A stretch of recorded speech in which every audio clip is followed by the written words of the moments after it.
تسفنت أنقاقحتي حسابات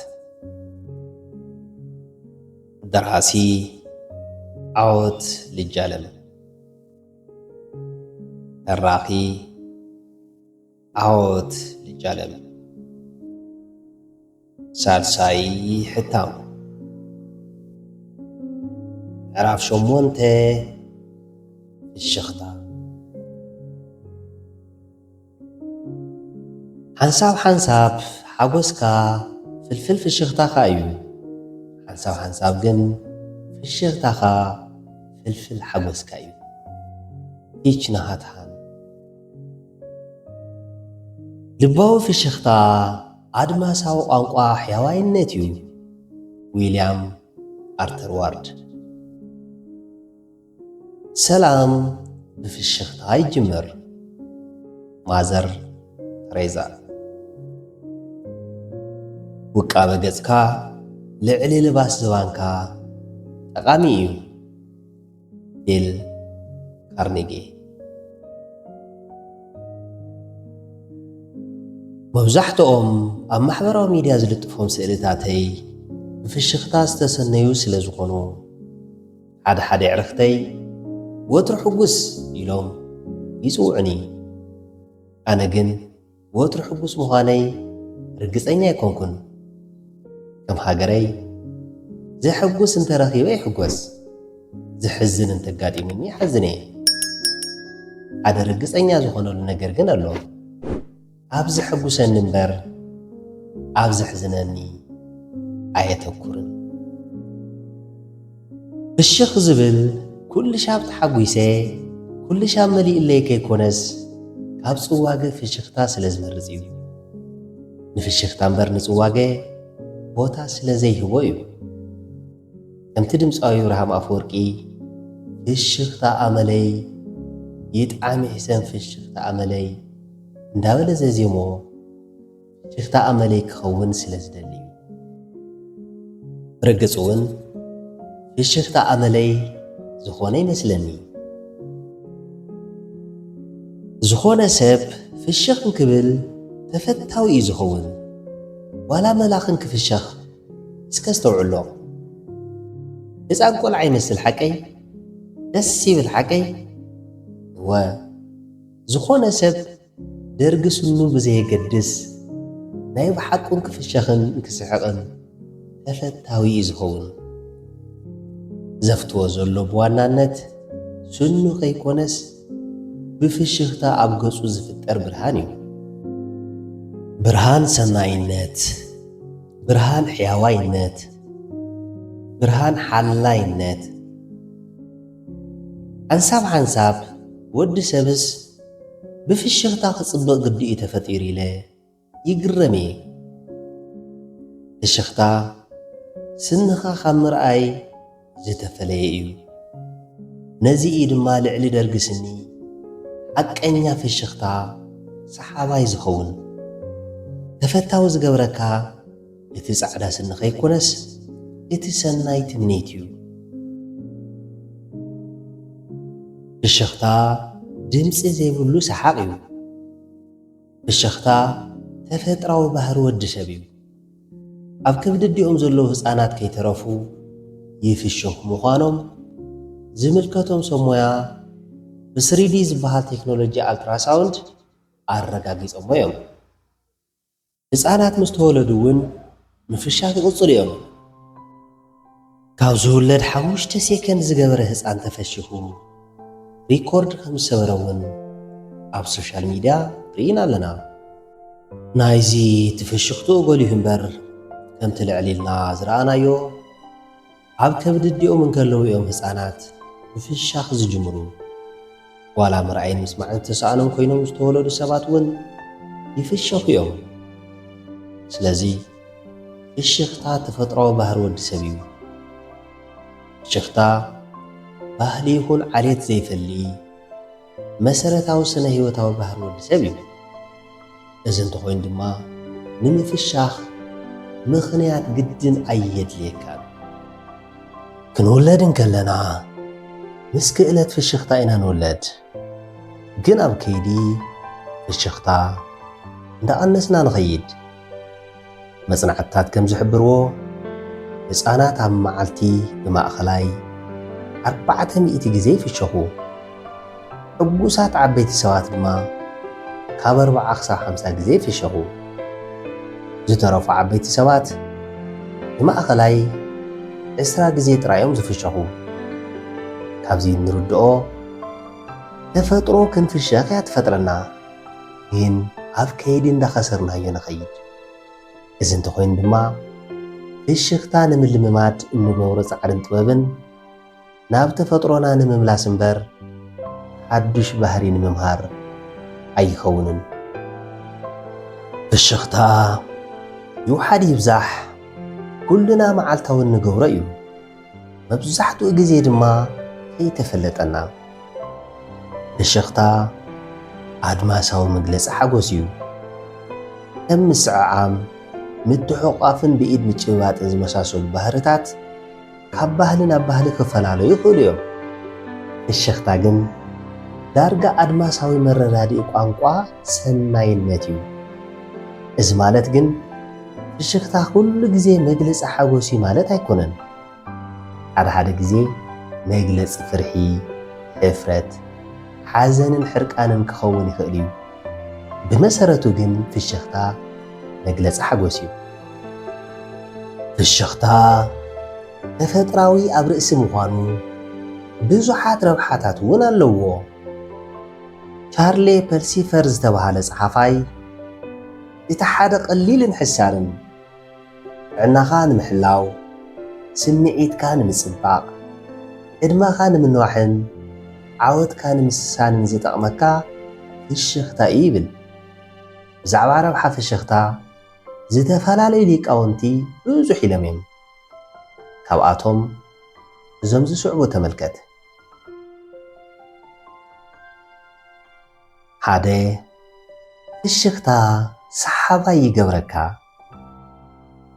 ምስ ፍሽኽሽኽ ዝብል ሰብ ዶስ ምስ ፀዋግ ሰብ ክትቀርብ ትደሊ ምስ ፍሽኽ ሓቀይ መን ከሎ ፀዋግ ዝደሊ ፍሽኽሽኽ ዝብል ሰብ ንሰባት ናይ ምስሓብ ሓይሊ ኣለዎ ብኣንጻሩ ኣሻኹን ፀዋግን ገጽ ኣሽንኳይ ሰብ ክስሕብ ቀሪቦ ንዝነበረ እውን ዘባርር እዩ እቲ ዝገርም ግን ፀዋጋት ልዕሊ ፍሽኻት ፍሽኽታ ክርእዩ ዝብህጉ ምዃኖም እዩ ብፍላይ ዓሚቑን ድሙቑን ፍሽኽታ ናይ ወዲ ሰብ ኣስናን ግርፃን ከናፍር ምዕጉርቲ ኣዒንቲ ቅርንብን ሽፋሽፍትን ኣወሃሂዱ ኣብ ገጽ ብርቱዕ ብርሃን ብምፍጣር ንሰባት ሰሓባይ ናይ ምግባር ተኽእሎ ኣለዎ ዋላ መላኽን ጨካንን ኢልካ ተሓስቦ ሰብ ፍሽኽ ክብል ከሎ ለዋህን ተፈታውን ኮይኑ እዩ ዝረኣየካ ፍሽኽታ ልዕሊ ዝኾነ ክፍለ ኣካላትካ ሰሓባይ ክትከውን ዝገብረካ ተፈጥራዊ ጸጋ እዩ ፍሽኽታ ሰሓባይ ኩን ክልተ ፍሽኽታ ጽቡቕ ክስማዓካ ይገብር ፍሽኽታ ስምዒትካ ናይ ምጽባቕ ተኽእሎ ኣለዎ ፍሽኽታ ስምዒትካ ክተጸብቕን በቲ ሕማቕ ስምዒት ተደፋፊእኻ ሕማቕ ከይትገብርን ዘዘሓሕል ፍቱን መድሓኒት እዩ ሃንደበት ኣብ ሕማቕ ስምዒት እንተኣቲኻ ፍሽኽታ ዘክር ኮነ ኢልካ ፍሽኽ በል ዋላ ፈጢርካ ፍሽኽ በል ለውጡ ክትሪኦ ኢኻ ሰሓቕን ፍሽኽታን ከም ሓዘን ቁጥዕን ፍርሕን ዝመሳሰሉ ኣፍረስቲ ስምዒታት ብምፍናው ሕማቕ ዝነበረ ስምዒትካ ናብ ጽቡቕ ናይ ምምላስ ሓይሊ ኣለዎ ብፍላይ ኣብ ፈተንትን ተስፋ ዘቑርፁን ኩነታት ፍሽኽታ ልዕሊ እቲ ጸገም ኮንካ ክትሰግሮ ዘኽእል ሓይሊ ኣለዎ ክብድብድ እንተይሉካ ፍሽኽታ ዘክር ሰለስተ ጥዕናዊ ከስብታት ፍሽኽታ ፍሽኽታ ብርክት ዝበሉ ከስብታት ጥዕና ከም ዘለዎ ዘዝምልከቶም ሰብ ሞያ ይሕብሩ ፍሽኽታ ውጥረት ናይ ምቕናስ ሕማም ናይ ምክልኻል ዓቕሚ ናይ ምዕባይ ጸቕጢ ደም ናይ ምትሓት ብሕማም ልቢ ናይ ምጥቃዕ ዕድል ናይ ምቕናስን ካልኦትን ረብሓታት ጥዕና ኣለዎ። ፍሽኽታ ኢንዶርፊን ዝተባሃለ ኬሚካል ናብ ሰውነትና ብምንጻግ ጽቡቕ ክስማዓና ናይ ምግባር ተኽእሎ ስለ ዘለዎ ተፈጥራዊ ፀረ ቃንዛ ወይ ከዓ ናቹራል ፔንኪለር ዝብል መወደሲ ሽም እውን ዝተዋሃቦ እዩ። እስኪ ፈትኖ እሞ ኣብ ጥዕናኻ ዘምፅኦ ውፅኢቱ ረኣዮ። 4 ፍሽኽታ ተመሓላላፋ እዩ። ኣብ ጥቓ ጽወግወግ ዝብል ሰብ ኮፍ እንተልካ ጽዋገ ከም ዝመሓላለፈካ ኣብ ጥቓ ፍሽኽሽኽ ዝብል ሰብ ኮፍ እንተልካ እውን ፍሽኽታ ይመሓላለፈካ እዩ።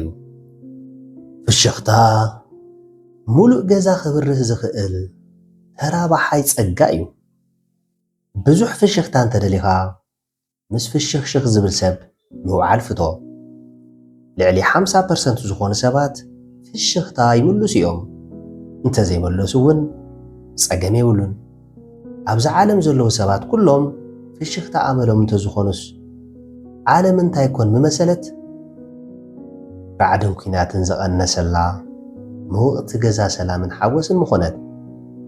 ንዓለም ፍሽኽታ ሃባ መሊሳ ፍሽኽታ ክትህበካ እያ። ዋላ እንተዘይመለሰትልካ ፍሽኽታ ከይተቋርጽ ዓለም ብፍሽኽታኻ ክትበርህ እምበር ፍሽኽታኻ ክተጸልምት ኣይትፍቀደላ።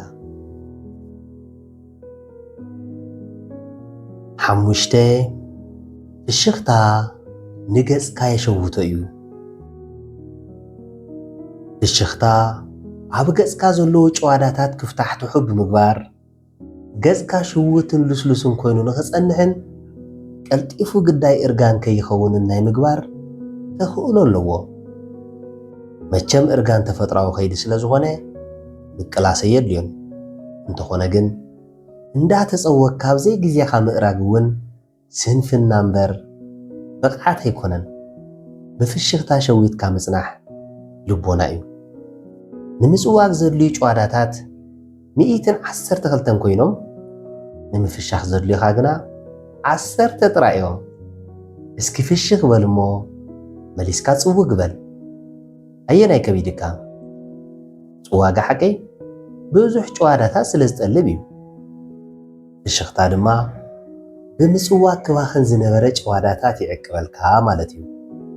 ነዚ ብፍሽኽታ ምሽዋት ዝከኣል ፍሽኽታ ዝነውሐ ዕድመ ከጎናጽፈካ እውን ይኽእል እዩ።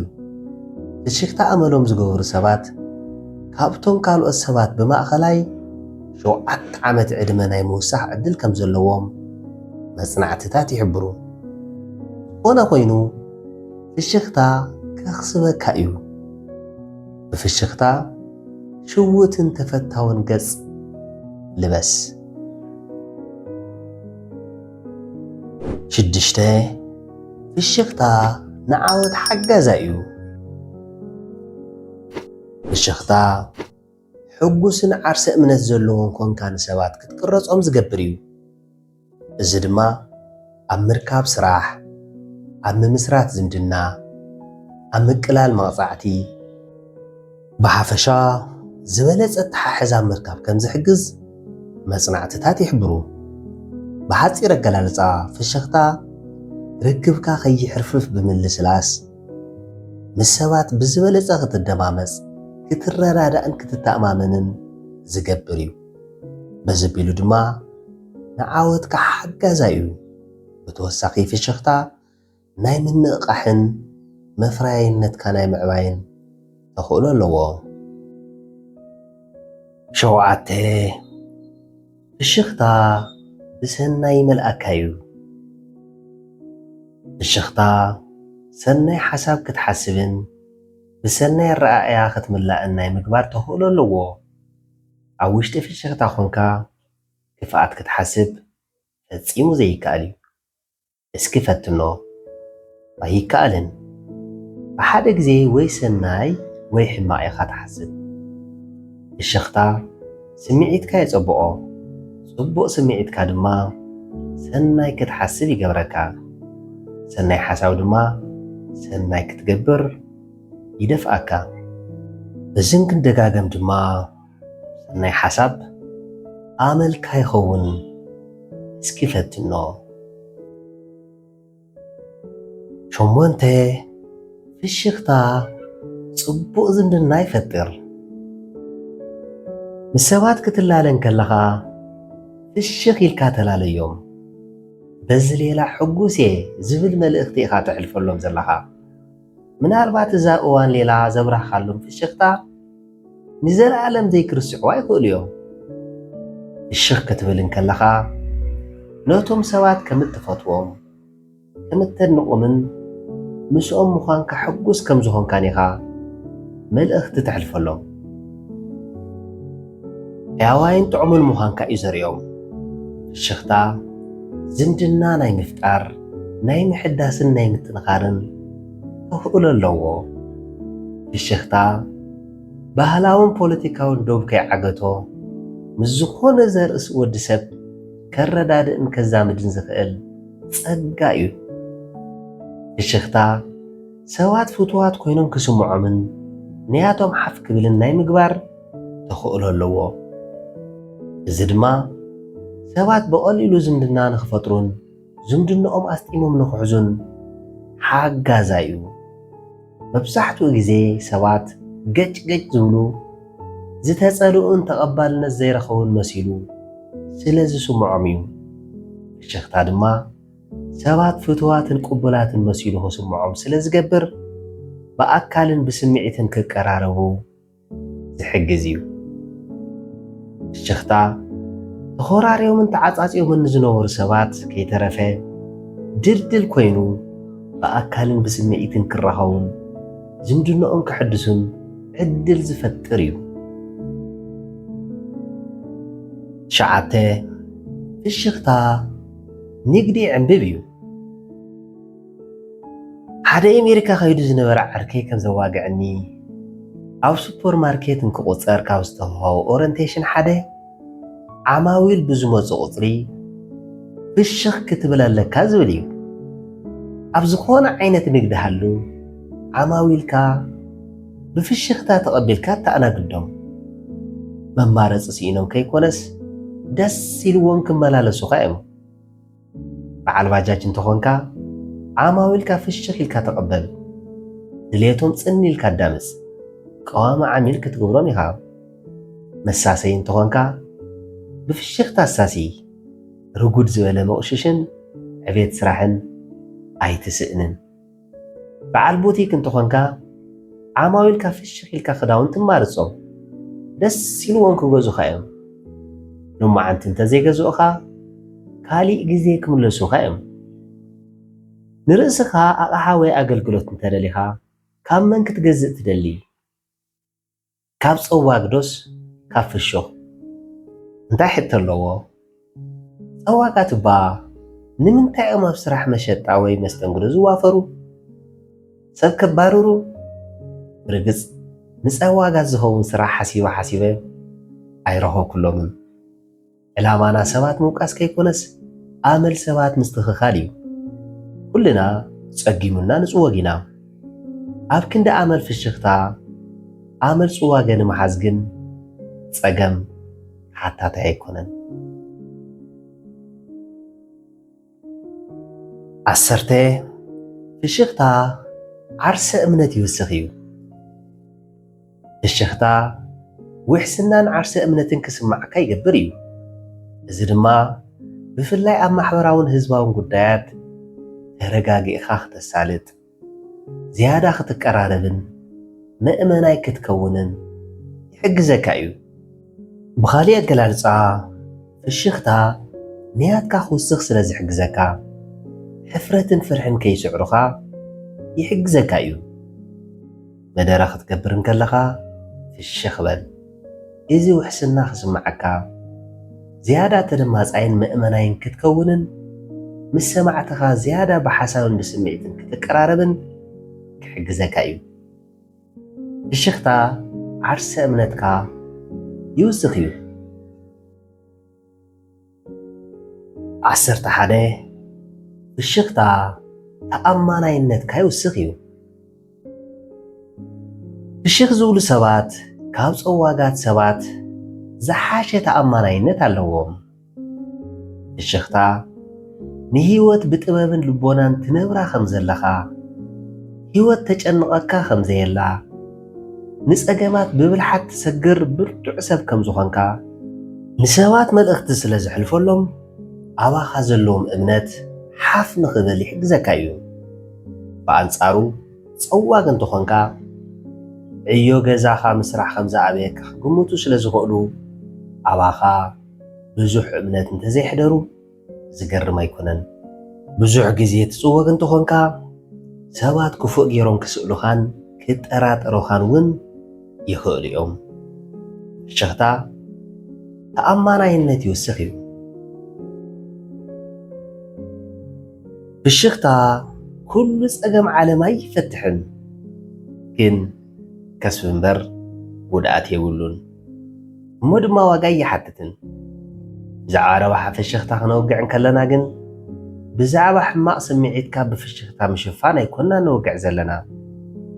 ሕማቕ ስምዒትካ ተቐቢልካ ምግላፅ እምበር ምፅቃጥ ኣይኮነን ዘድልዮ። ብዛዕባ ፍሽኽታ ክነውግዕ ከለና ብዛዕባ ፍሽኽታ ኣመል ምግባር ኢና ነውግዕ ዘለና። ፍሽኽታ ተፈጥራውን መኽሰባይን እኳ እንተኾነ ብዝተፈላለየ ምኽንያት ይኽሰር እዩ። ሰባት ኮስታራ ተባሂሎም ክውደሱን ገያፅ ተባሂሎም ክፅረፉን ነስተውዕል ኢና።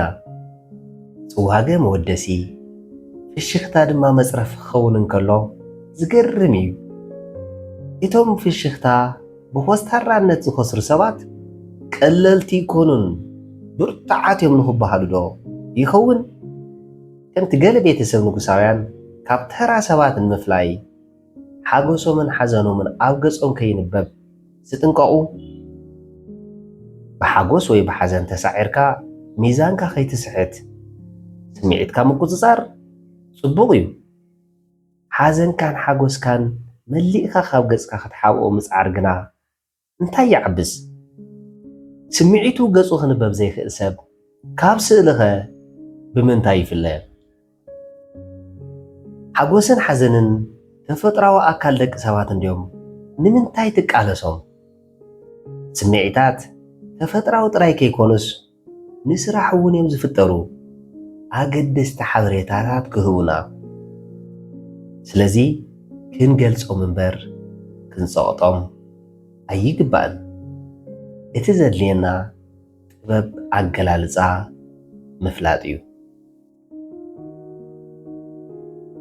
ሓደ ዓርከይ ብቆልዑ እንከሎ ሰሓቓይ ከም ዝነበረ ኮይኑ ግን ወለዱ ገያፅ እንዳበልዎ ኩሩዕ ክኸውን ፃዕሪ ገይሩ ከም ዝነበረ ኩርዕነት ስለ ዘይኣመነሉ ኣብ ምኹራዕ ከም ዘይተዓወተ ብናይ ባዕሉ መንገዲ ምንባር ምስ ጀመረ ግን ናብታ ናይ ቁልዕነቱ ፍሽኽታ ከም ዝተመለሰ ኣፃወይትኒ ኣሎ። ገያፅ ዝብል ርእይቶ ከመይ ፍሽኽታ ክሲርዎ ከም ዝነበረ ተመልከት። ገያፅ ምዃን እንታይ ፀገም ኣለዎ? ብርግፅ ብፍሽኽታ ገያፅ ምዃን ክንቀፍ ዘለዎ ንሰብ ዝርብሽ ወይ ስርዓት ዘበላሹ እንተኾይኑ እዩ። ብርግፅ ኣብ ሓዘን ወይ ኣብ ፀገም ኮንካ ክትፅወግ ትኽእል ኢኻ። እዚ ኣካል ህይወት ስለ ዝኾነ ጨሪስካ ከተወግዶ ይትኽእልን። ኩሉ ሻብ ፍሽኽታ የለን፣ ኩሉ ሻብ ሰሓቕ የለን። ዓለም ሓዘንን ሓጎስን ሓዋዊሳ እያ ትህበካ። ስለዚ ሓዘንን ፀገመንን ከጋጥመካ ምፅዋግ ዝገርም ኣይኮነን። እቲ ፀገም ዝኸውን ፅዋገ ከም ፅቡቕ ፍሽኽታ ከም ሕማቕ እንተቖፂርካየ እዩ። ነዚ እዩ ፍሽኽታ ኮነ ኢልካ ክልመድ ዝግብኦ ኣመል እዩ ንብል ዘለና። መብዛሕትኦም ሰባት ፍሽኽታ ከም ካብ ቁፅፅር ወፃእ ዝኾነ ምላሽ ገይሮም እዮም ዝቆፅርዎ። እዚ ሓቂ እዩ። ግን ፍሽኽታ ኮላይ ኮነ ኢልካ ብምርጫ ዝግበር እውን እዩ። እዚ እንተኾይኑ ድማ ፍሽኽታ ኮኔልካ ዝልመድን ዝምዕብልን ኣመል እዩ ማለት እዩ። ኣብ ክንዲ ኣመል ፍሽኽታ ኣመል ጽዋገ ማዕቢልካ ክትከውን ትኽእል። ምናልባሽ ከምቲ ዓርከይ ገያጽ ከይትበሃል ወይ ከምቲ ገለገለ ሰባት ሰብእዎ ፈኲስ ከይትበሃል ወይ ከምቶም ገለ ንጉሳውያን ቤተሰብ ዝሓስብዎ ታራ ሰብ ከይትመስል ክኸውን ይኽእል። እቲ ጽቡቕ ዜና ኣመል ፍሽኽታ ከተማዕብል እትኽእል ምዃንካ እዩ። ኣመል ጽዋገ እኳ ለሚድካስ ኣመል ፍሽኽታ ዘይትለምደሉ ምኽንያት እንታይ እዩ? ፍሽኽታ ኣመልካ ንኽትገብሮ እዞም ዝስዑ ምኽርታት ተመልከት። 1. ፍሽኽታ ምረጽ። ፍሽኽታ ኣመል እዩ፣ ከም ዝኾነ ኣመል ድማ ዝልመድ እዩ። ተፈጥሮኻን ከባቢኻን ጽዑ እንተለዎ እዩ፣ ጽሑፍትኻ ግን ኣይኮነን። ንስኻ ብዋናነት ውፅኢት ምርጫኻ ኢኻ። ፍሽኽታ እንተመሪጽካ ፍሽኽታ ኣመልካ ክትገብሮ ትኽእል ኢኻ። ንምልምማድ ግዜ ከድልየካ ይኸውን። ኣብ መፈለምታ ክምስል ዘለኻ ክመስለካ ይኽእል፣ ግን እንተመሪጽካዮ ከልካል የብልካን። ፍሽኽታ ምረጽ። 2. ንፍሽኽታ ተቐርብ። ንፍሽኽታ ቅሩብ ክትከውን ኣለካ። እንተዘይኮይኑ እቶም ፍሽኽታ ዝፈጥሩ ነገራት ተጸዊካ ክተባኽኖም ትኽእል ኢኻ። ብርግጽ ንፍሽኽታ እንተዘይተቐሪብካ ብደጋዊ ሓይሊ ክትፍሸኽ ኣይትኽእልን። ቀላድ እንተዘይረክበ ይፍሸኽን ዝብል ፖሊስ እንተሒዝካ ፍሽኽታ ክትለምድ ኣይትኽእልን። ንጽዋገ እኳ ተቐሪብካስ ንፍሽኽታ ዘይተቐርበሉ ምኽንያት እንታይ እዩ? 3. ንግሆን ክትስእ ፍሽኽ በል። ንግሆን ክትስእን ምሸትን ክትድቅስን ዘለዋ ደቓይቕ ብጣዕሚ ወሰንቲ እየን። እተን ናይ ንግሆ ደቓይቕ መዓልትኻ ይውስና፣ እተን ናይ ምሸት ደቓይቕ ድማ ለይትኻ ይውስና። ንግሆን ክትስእን ምሸትን ክትድቅስን ኣብ ዘለዋ 10 ደቓይቕ ኮነ ኢልካ ፍሽኽ በል። እዚ ደጋግሞ ኣመል ፍሽኽታ ንኽተማዕብል ክሕግዘካ እዩ። ብፍላይ እታ ናይ ንግሆ ፍሽኽታ ኮላይ ንኻልኦት እያ ትልክም። ሓደ ፍሽኽታ ካሊእ ፍሽኽታ እንዳወለደ እዩ ዝኸይድ። ንዓኻ ጥራይ ከይኮነስ ኮላይ ንኻልኦት ሰባት ተመሓላለፋ እዩ። ፍሽኽታ ንምልምማድ እቲ ፍቱን መድሓኒት ንግሆኻ ብፍሽኽታ ምጅማር እዩ።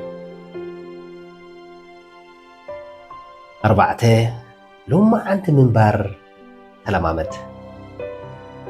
ማሊ ትዝታ እዩ፣ ጽባሕ ተስፋ እዩ። እታ ጭብጥቲ ምንባር ሎማዓንቲ ኣብዛ ሰዓት እዚኣ እያ። ህልውና ወይ ከዓ ፕረዘንስ ዘሎ ኣብዚኣን ሕጅን እዩ። ንድሕሪት ንቕድሚት ክትሓስብ እዛ ኣብ ኢድካ ዘላ ጭብጥቲ ህይወት ከይቲ ዘላ ሎማዓንቲ እንተተቐቢልካ ንጭንቀት ክትስዕራ ኢኻ። ተውዕል ብጭንቀት ዝተፈትሐ ጸገም ወይ ብጭንቀት ዝተመሃዘ ምህዞ የለን። ጭንቀት ብዛዕባ ዝሓለፈ ክትጠዓስ ወይ ብዛዕባ መጻኢ ክትሓስብ ዝፍጠር መባኸኒ ህይወት እዩ። ካብ ሕሉፍ ምህሮ ውሰድ፣ ንቐጻሊ ተልም፣ ግን ሎማዓንቲ ንበር። ሎማዓንቲ ህይወት ኣስተማቕራ፣ ሎማዓንቲ ፍሽኽ ኢልካ ተቐበላ፣ ሎማዓንቲ ምንባር ለማመድ። 5. ንምስጋን ተለማመድ። ዋላ ንደቀቕቲ ነገራት ምስጋን ተለማመድ። ዘለዎኻ ጽቡቓት ነገራት ሕሰብ።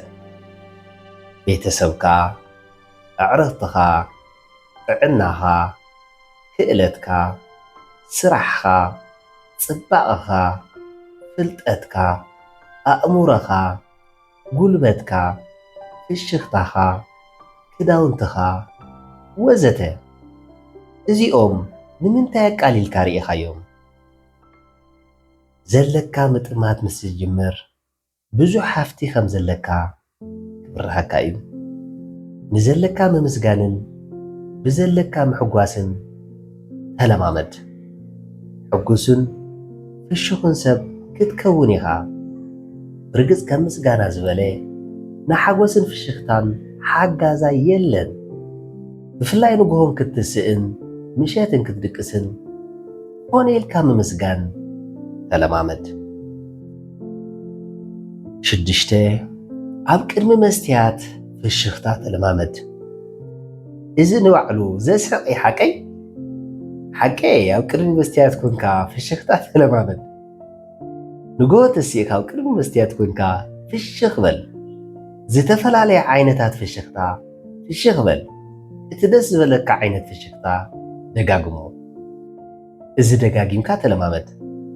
ፈለማ ሃላይ ከም ዝኾንካ ክስምዓካ እዩ። ንርእስኻ ክስሕቐካ እዩ።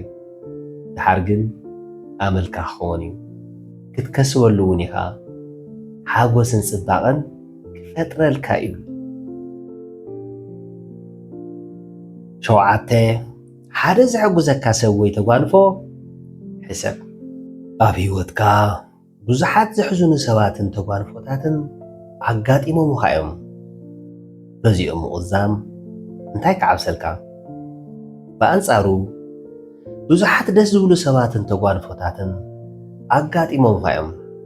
ኮነ ኢልካ ብዛዕባቶም ደስ ዝብሉ ሕሰብ። ኩሉ ሻብ ንደስ ዝብለካ እምበር ደስ ንዘይብለካ ቦታ ይትሃብ። እቲ ደስ ዘይብለካ ብሓይሊ ጥፋእዮ ማለት ግን ኣይኮነን። ትኹረት ካብቲ ደስ ዝብለካ ግበር ማለት እዩ። እቲ ደስ ዝብል ሰብ ወይ ኣጋጣሚ እንዳሓሰብካ ፍሽኽ ክትብል ኢኻ። ኣብቲ ጸጋሚ ኩነታት ብዛዕባ እትፈትዎ ሰብ ሕሰብ ፍሽኽ ክትብል ኢኻ። እዚን ክደጋገም ኣመልካ ክኸውን እዩ። 8 ክርቢት ፍሽኽታ ተጠቐም። ኩሉ ሻብ ክትረኽቦን ከለኻ ፍሽኽ ዘብለካ ቐልዐ ፍሽኽታ ተጠቐም። እዚ ድምፂ፣ ስእሊ፣ ጽሑፍ ወይ ኣቕሓ ክኸውን ይኽእል እዩ። ንኣብነት ሓደ መስሓቂ ስእሊ ኣብ መንደቕ ገዛኻ ክትልጥፍ ትኽእል። ኩሉ ሻብ ክትስሕቕ ክደልን ከለኻ ተመልከቶ። ብዝረኣኻዮ ቁፅሪ ፍሽኽ ምባልካ ግድን እዩ። ዝተፈትኖ እዚ ዕሽነት ክመስለካ ይኽእል እዩ። ከምኡ ስለ ዝተሃነጽካ እዩ። ግን ጥበብ እዩ። ዕሽነት ብጽዋገ ህይወትካ ምኽሳር እዩ። 9 ንዘይትፈልጦ ሰብ ፍሽኽታ ሃቦ። ንዘይትፈልጦ ሰብ ፍሽኽታ እንተሂብካዮ ብፍሽኽታ ክምልሰልካ እዩ። ብፍላይ ህፃናት ንፉዓት መለስቲ ፍሽኽታ እዮም። ገለገሊኡ ፍሽኽታኻ ዘይክምልሰልካ ይኽእል። ዋላ ይምልሰልካ ንስኻ ሃቦ። ምናልባት ብፍሽኽታኻ ገለ ተስፋ ሰዲድካሉ ትኸውን። ገሊኡ ድማ ከም ፈኲስ ቆጥረካ ይኽእል እዩ። ግን በዚ ኸይትደሃል ገለ ፍሽኽ ዘብል ሓድሽ ነገር ገዲፍካሉ ኢኻ። ኣብ መዓልቲ እንተነኣሰ ንሓደ ዘይትፈልጦ ሰብ ፍሽኽታኻ ሃቦ። ናይቲ ሰብ ፍሽኽታ ገለ ፍሽኽ ዘብል ነገር ክትረኽበሉ ኢኻ። ፍሽኽታ ተመሓላላፋ እዩ። 10 ምስ ሰናይ ሰባት ተማሓዞ። መዋዕልትኻ ወሳኒ እዩ። ምስ ፍሹኻትን ሰናይን ሰባትን ተውዒልካ ጽቡቕን ሰናይን ስለ እትሓስብ ንፍሽኽታ ቀረባ ኢኻ። ብቐሊሉ ፍሽኽሽኽ ክትብል ኢኻ። ብኣንጻሩ ምስ ጸዋጋትን ሰብ ሕማቕ ኣረኣያን ትውዕል እንተኾንካ ግን ጭንቀትን ውጥረትን ስለ ዝወግኡኻ ምስ ፍሽኽታ ክትረሓሓቕ ኢኻ። ፍሽኽታ ይኹን ጽዋገ ዝመሓላለፍ ምዃኑ ኣይትረስዕ። መሪፅካ ዕርክነት መስርት። ፍሽኽታኻ ዘበርክቱልካ ዕረኽቲ ምረጽ። ፍሽኽታኻ ዘርሕቑልካ ሰባት ድማ ቁረጽ። ምስ ዝድህለካ ሰብ ምውዓል እንታይ ኣለካ? ምስ ዝድህለካ ሰብ ትውዕል እንተኾንካ መድሃልቲ ትደሊ ኢኻ ማለት እዩ። ኣስተውዕል፣ ዕርክነት መሰልካ እምበር ግቡእኻ ኣይኮነን። 11 ዋላ ናይ ሓሶት ፍሽኽ በል። ኣመል ፍሽኽታ እንድሕር ዘይብልካ ፍሽኽ ምባል ሓሶት እዩ ዝመስለካ፣ ሰብ ተታልል ዘለኻ እዩ ዝመስለካ። ክሳብ ፍሽኽታ ኣመልካ ዝኸውን ዋላ ናይ ሓሶት ፍሽኽ በል። እዚ ደጋጊምካ ግበሮ። ድሕሪ ግዜ ፍሽኽታ ኣመልካ ክኸውን እዩ። ናይ ሓሶት ይኹን ናይ ሓቂ ፍሽኽታ ፍሽኽታ እዩ። ረብሓ እምበር ክሳራ የብሉን። እዚ ማለት ግን ኣታሊልካ ዘይግባእካ ረብሓ ንምርካብ ፍሽኽ በል ማለት ኣይኮነን። ኣብ ክንዲ ጽዋገ ፍሽኽታ ምረጽ ማለት እዩ። 12 ምስ ተፈጥሮ ግዜ ሕልፍ። ካብ ገዛ ውፅእ ኢልካ ምስ ተፈጥሮ ግዜ ምሕላፍ ስምዒትካ ምስትኽኻልን ፍሽኽታኻ ምውሳኽን ክሕግዘካ ይኽእል እዩ። ካብ ከተማ ውፅእ ኢልካ ሓፂር ጉዕዞ እግሪ ምግባር፣ ፀሓይ ክትበርቕን ክትዓርብን እንከላ ምዕዛብ፣ ምስ እንስሳትን ህፃናትን ምፅዋት ዝመሳሰሉ ምስ ተፈጥሮ ዘራኽቡኻ ነገራት ፍሽኽታኻ ምውሳኽ ሓገዝቲ እዮም። 13 ሓደ ሰናይ ተግባር ግበር። ኣብ መዓልቲ ሓደ ጽቡቕ ነገር ንባዕልኻ ወይ ንሰባት ግበር። ነብሰ ክንክንን ንሰባት ምሕጋዝን ኣመል ፍሽኽታኻ ንምውሳኽ ክሕግዘካ ይኽእል እዩ። ብፍላይ ክመልሱልካ ንዘይክእሉ ሰባት ምሕጋዝ ሓጎስካን ፍሽኽታኻ ናብ ምውሳኽ ዓብዪ ተራ ኣለዎ። እስክፈትኖ 14 ዘስሕቑ ነገራት ምንባብን ምርኣይን ምረጽ። እንሪኦምን ነንብቦምን ነገራት ብጣዕሚ ይጸልውና እዮም። መፍርሒ ፊልም ትርኢ እንተኾንካ ምፍራሕኻ ይተርፍን። ዘስሕቕ መጽሓፍ ተንብብ ወይ ዘስሕቕ ፊልምን ትርኢ እንተኾንካ ድማ ምስሓቅካ ኣይተርፍን። ኮነኢልካ ዘሐጉሰካን ዘፈሽኸካን ነገር ክተንብብን ክትርኢን ኣለካ። እዚ ኣመል ፍሽኽታ ኣብ ምህናጽ ክሕግዘካ እዩ። ዝያዳ ንምፍሻኽ ዘድልየካ ዝያዳ ሕጉስ ምዃን ከይኮነስ ዝያዳ ምፍሻኽ እዩ። ፍሽኽታ ተፈጥራውን መኽሰባይን ስለ ዝኾነ ህይወትካ ብፍሽኽታ ዘይተጸበቓ፣ ዓለም ብፍሽኽታ ዘይተኸስባ እሞ ድማ ፍሽኽታ ዋጋ እየኽፍልን። ናፃ ዝርከብ ምሳሕ የለን ዝብል ኣባሃህላ ኣብ ፍሽኽታ ኣይሰርሕን። ፍሽኽታ ብናፃ ዝርከብ ከስቢ እምበር ክሳራ ዘይብሉ ጸጋ እዩ።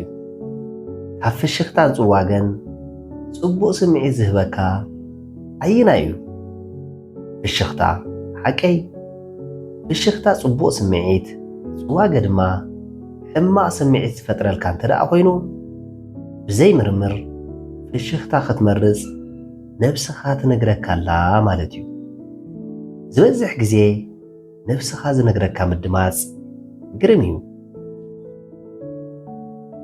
እዛ ትስዕብ ብዛዕባ ፍሽኽታ ዝተጻሓፈት ዓንቀጽ ተመልከት።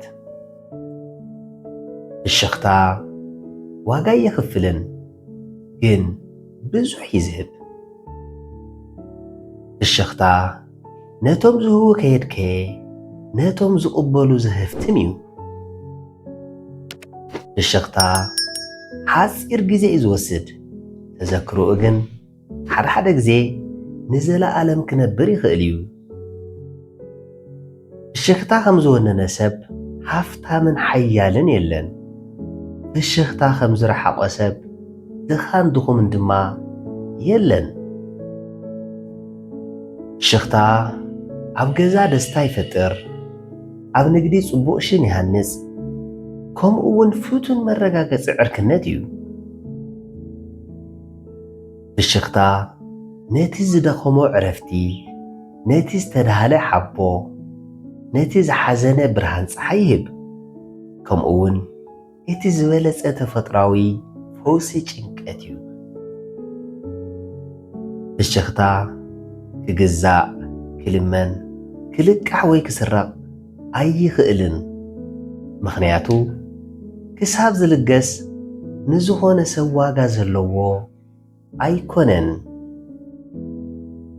ገለ ሰባት ፍሽኽታ ንምሃብ ህኩያት እዮም ፍሽኽታ ክሃቦም ከምቶም ፍሽኽታ ንምሃብ ዝህከዩ ፍሽኽታ ዝደሊ የለን ፍሽኽታ ንዓኻ ፍልፍል ሓጎስን ጽባቐን ንዓለም ድማ ፍልፍል ተወሳኺ ተስፋን ብርሃንን እዩ ብፍሽኽታ ሓጎስ ጽባቐን ጥዕናን ተጎናጸፍ ብፍሽኽታ ሰናይነትካን ለጋስነትካን ንዓለም ግለጸላ